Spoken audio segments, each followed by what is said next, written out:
Bienvenue dans les récits extraordinaires de Pierre Bellemare. Un podcast issu des archives d'Europe 1. Jeudi 23 septembre 1937, 4 heures du matin. Un homme frappe au volet clos d'un appartement 27 rue de Villiers à Neuilly. Personne ne lui répond, il insiste, frappe plus fort.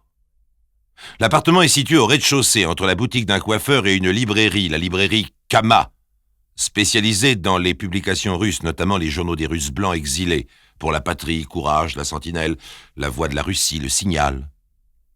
L'homme frappe à nouveau. La rue est déserte. Personne pour le voir ou l'entendre. Maintenant, il secoue les volets. Alors une lumière s'allume à l'intérieur de l'appartement. La fenêtre s'en trouve, une voix de femme. « Qui est là ?» « C'est moi, le général Skoblin. Je voudrais dire un mot à votre mari. » « Mais il n'est pas là. Excusez-moi, c'est important. Mais vous savez bien que mon mari vend les journaux au métro. Il a dû partir il y a un quart d'heure. Alors, ouvrez-moi, Natacha Krivocheïeva, je vous en prie. Attendez, il faut que j'aille chercher les clés de la porte du magasin. » La libraire fait entrer le général Skoblin. Bien qu'en robe de chambre, les cheveux défaits, elle a une certaine allure, mince, brune, de grands yeux cernés. Lui, élégant, ne paraît pas ses 45 ans. Natacha avoua plus tard qu'il avait un air terrifiant. Elle remarqua aussi un détail, il ne portait pas de chapeau. Il s'effondre sur une chaise. « Qu'est-ce que je peux vous offrir ? Un verre d'eau, s'il vous plaît. » Il l'avale d'un trait. Elle allume une cigarette, de plus en plus inquiète de son attitude et de son silence, car il ne dit rien. Abattu. Lui, un officier couvert de gloire, nommé général à 25 ans par le tsar. Que lui était-il donc arrivé dans la nuit ? « Écoutez, c'est une aventure stupide. J'ai perdu mon portefeuille. Pouvez-vous me prêter 100 francs ?» Natacha Krivocheïeva lui donne 200 francs. Il remercie, s'en va. Natacha fut la dernière personne à avoir rencontré le général Skoblin.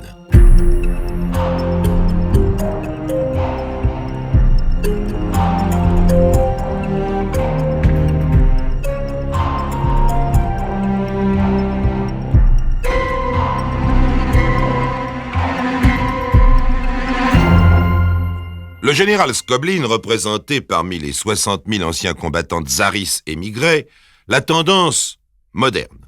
Ambitieux, il désirait devenir le patron de la Fédération mondiale des Russes blancs. Il voulait combattre les soviets et vaincre le communisme en s'alliant à des forces réelles, celles d'Hitler et de Franco. Il détestait les représentants de l'autre tendance, les traditionalistes, les vieux de la vieille, qui organisaient des réunions de vétérans, des ventes de charité, s'attendrissaient sur le bon vieux temps, priaient devant les icônes et chantaient en chœur des complaintes.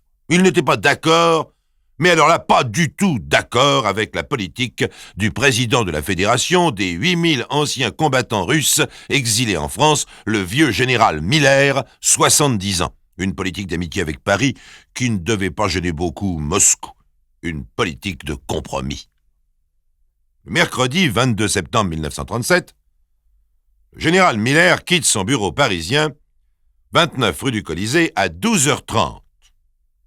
En partant, il remet une lettre cachetée à son adjoint, le général Kusensky. « Ne m'attendez pas trop tôt cet après-midi, j'ai un rendez-vous. » Et cette lettre ? « Oh, vous allez croire que je deviens fou. Vous l'ouvrirez si, par hasard, je ne revenais pas au bureau tout à l'heure. » Et laissant son collaborateur stupéfait, le général Miller sort, sans lui laisser le temps de lui demander des explications. À la même heure, 12h30, le général Skoblin et sa femme sortent d'un restaurant russe rue de Longchamp, montent dans leur voiture, une Peugeot noire, et se dirigent vers l'avenue Victor Hugo. Ils s'arrêtent devant une boutique de mode, Caroline. Je me gare là-bas, tu vois où? Et je t'attends en lisant les journaux. Heureuse époque où l'on pouvait stationner sans difficulté avenue Victor Hugo. Tu sais, j'en ai pour un moment avec mes essayages. Je te donne 1 heure, pas plus. N'oublie pas que nous devons conduire à la gare les chaperons. Le train n'est qu'à 2h, 2h15. Les dépêche-toi, d'accord? Madame Scoblin sourit, fait un signe de la main à son mari et pénètre dans la boutique. C'était une jolie femme qui accordait beaucoup d'importance à sa toilette, portait des bijoux, soignait son maquillage. À la voir, personne n'aurait pu penser qu'elle avait vécu une jeunesse dorée dans le régime tsariste. Loin de ressembler à une émigrée, elle avait la démarche et la désinvolture des gens qui ont de la fortune.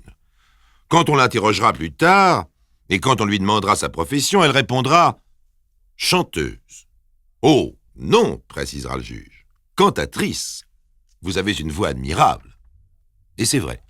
Sous le nom de la Plevitskaya, elle a fait carrière jusqu'à New York. Elle donne encore des récitals et condescend même, dans les réunions d'anciens combattants, à chanter « Tu es couvert de neige, ô Russie, dans les haubans vêtus de gel, les vents glacés pleurent leurs chants funèbres. » Elle a été mariée 3 fois avec un danseur, un officier grenadier, des mariages qui n'ont pas duré, enfin depuis 1921, avec le général Skoblin, sur lequel sa beauté, son caractère et surtout son tempérament exercent une véritable fascination. Pour l'instant, elle essaie des robes et prend tout son temps. Le couturier et les vendeuses diront qu'elle n'avait pas l'air d'une femme qu'on attendait.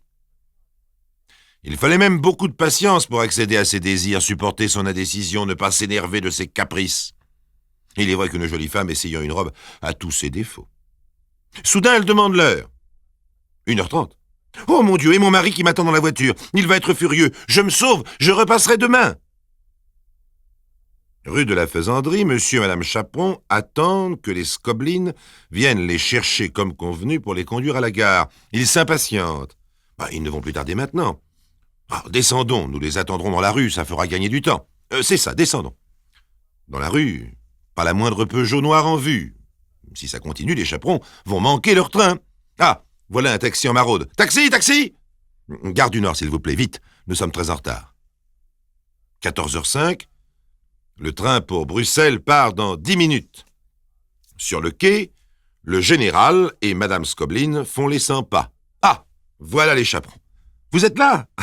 C'est gentil de vous être dérangé, mais pourquoi n'êtes-vous pas venu nous chercher? On vous a attendu jusqu'à la dernière minute.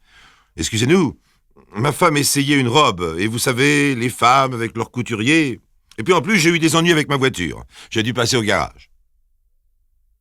Le soir, vers 20h, au bureau de la Fédération des anciens combattants, rue du Colisée, on s'étonne que le président, le général Miller, n'ait pas reparu de la journée.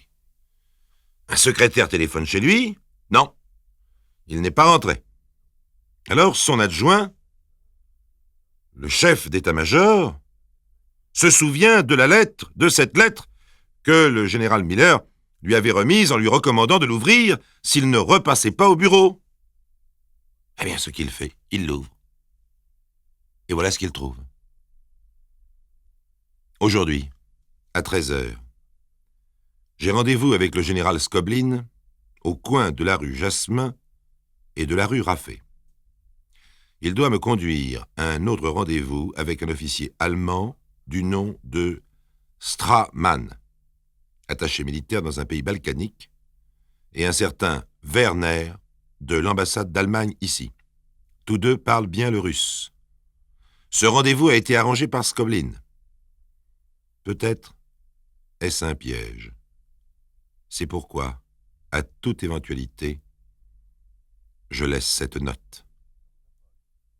Le chef d'état-major s'affole. Quelques jours auparavant, le général Miller évoquait la disparition en 1930 de l'ancien président de la Fédération auquel il avait succédé, le général Koutiepov. Quand on va à un rendez-vous suspect, il faut toujours laisser derrière soi une lettre. C'est ce que Koutiepov aurait dû faire. Le général Koutiepov avait rendez-vous à l'angle de la rue Roosevelt et de la rue Oudinot. Une voiture l'y attendait, il y monta. On ne le revit jamais plus. Alors quoi? Le général Miller, lui aussi, aurait été enlevé. La fédération, animée par des officiers au grand cœur, désintéressés, soucieux simplement de regrouper les anciens de l'armée tsariste, de leur donner le courage de vivre, de maintenir leur dignité, était pour la 2e fois en 7 ans décapités. Était-ce les soviets, la GPU, leur police secrète qui voulait détruire, jusque dans leur retraite, leurs anciens ennemis? Ou pire, puisqu'il était question d'un rendez-vous avec les Allemands, des nazis, décidés à se débarrasser des Russes blancs hostiles à la croisade anticommuniste? Car bien des émigrés, même toujours opposés au régime soviétique, se souvenaient avec nostalgie de leur patrie, émigrés par la force des choses, mais russes d'abord. En tout cas, quelqu'un était au courant, celui qui avait organisé le rendez-vous du général Miller et dont le nom était cité dans la lettre, Skoblin. Le chef d'état-major donna l'ordre de retrouver immédiatement cet officier et de le convoquer rue du Colisée.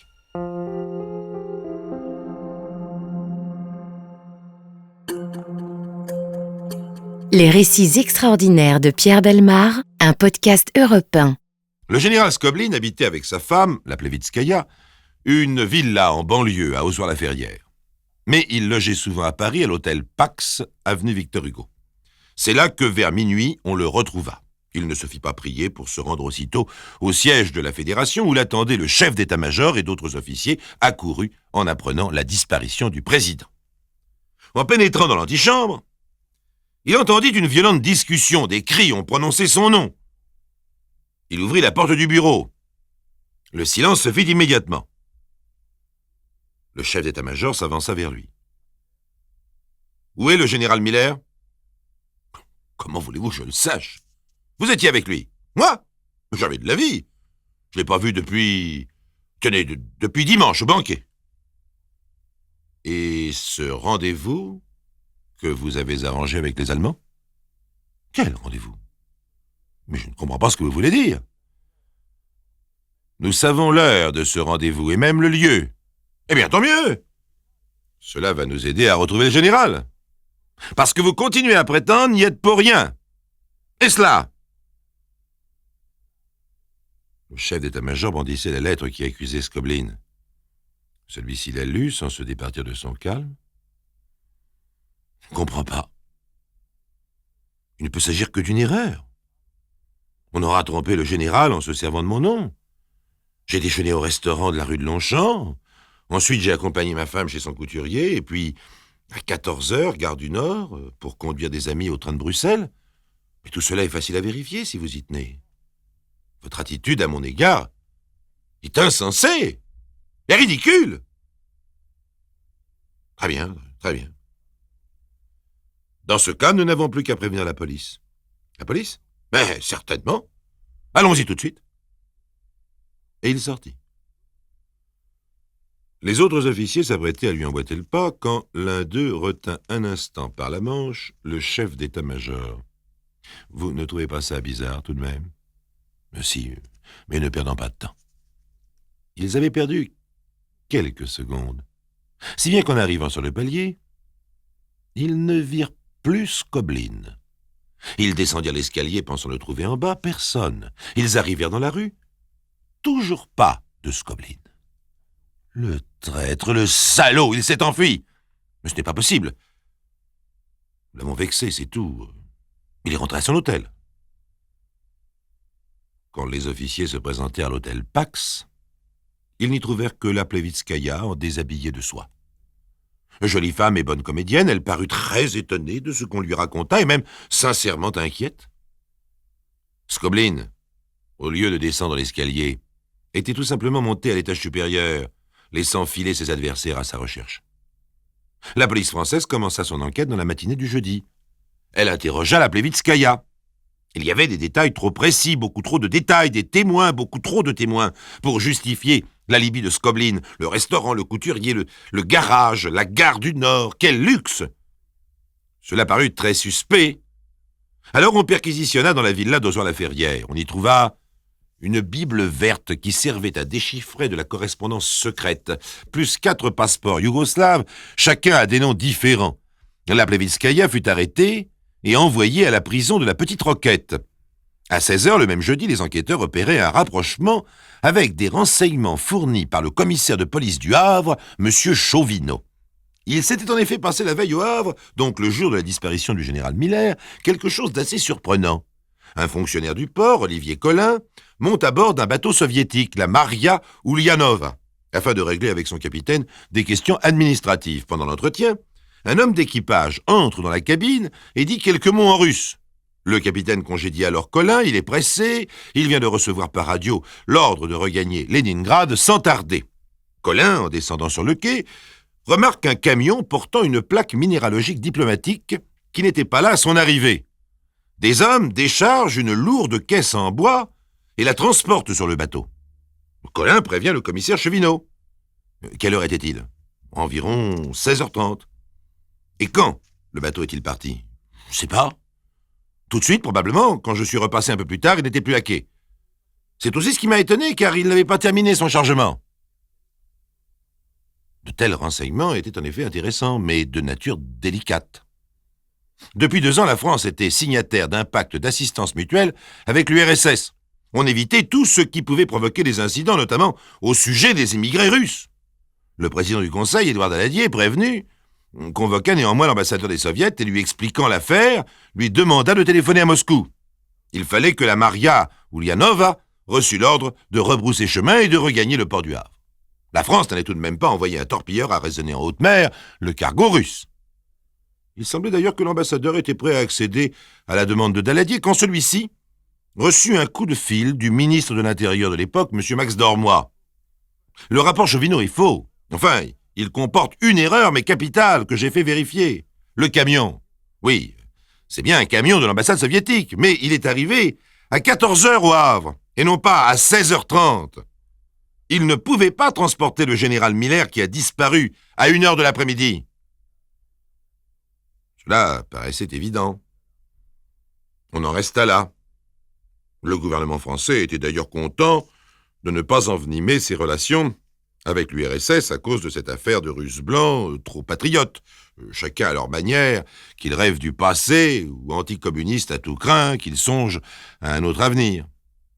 Seulement, il fallut bien juger la Plevitskaya. Son procès se déroula devant la cour d'assises de la Seine. L'avocat de Mme Miller, maître Ribet, questionna le commissaire Chauvineau. « Vous n'avez pas eu l'impression que votre rapport était gênant ? » C'est-à-dire que j'ai eu l'impression qu'il y avait quelque chose d'anormal, puisque l'on a envoyé un contrôleur général pour faire une enquête chez moi. Et que vous est-il arrivé ? J'ai été déplacé. On m'a nommé à la gare Saint-Lazare. Alors quoi ? Le rapport Chauvineau serait donc exact. Mais l'intervention du ministre de l'Intérieur, ses services l'auraient trompé ? Le général Miller, mort ou vivant, aurait embarqué sur le bateau soviétique enfermé dans une malle ? Peut-être. Ce que le procès révéla sans aucun doute possible, c'est la culpabilité de Skoblin et la complicité de sa femme. La Plevitskaya fut condamnée à 20 ans de travaux forcés. Quant à Skoblin, agent du GPU, recruteur nazi pour la croisade anti-bolchevique, il avait disparu lui aussi. Vous trouvez peut-être la peine infligée à son épouse sévère. Mais il est vrai que pendant le procès, on se demanda si ce n'était pas elle qui était l'instigatrice du complot et qui avait tout manigancé. En terminant cette histoire, je laisserai les derniers mots au général Dénikine, l'ancien chef de l'armée blanche pendant la Révolution. Au procès, le président du tribunal lui demanda « Connaissiez-vous l'accusée, la Plevitskaya, avant les faits ?»« Non, monsieur le président. Dieu m'en a gardé. »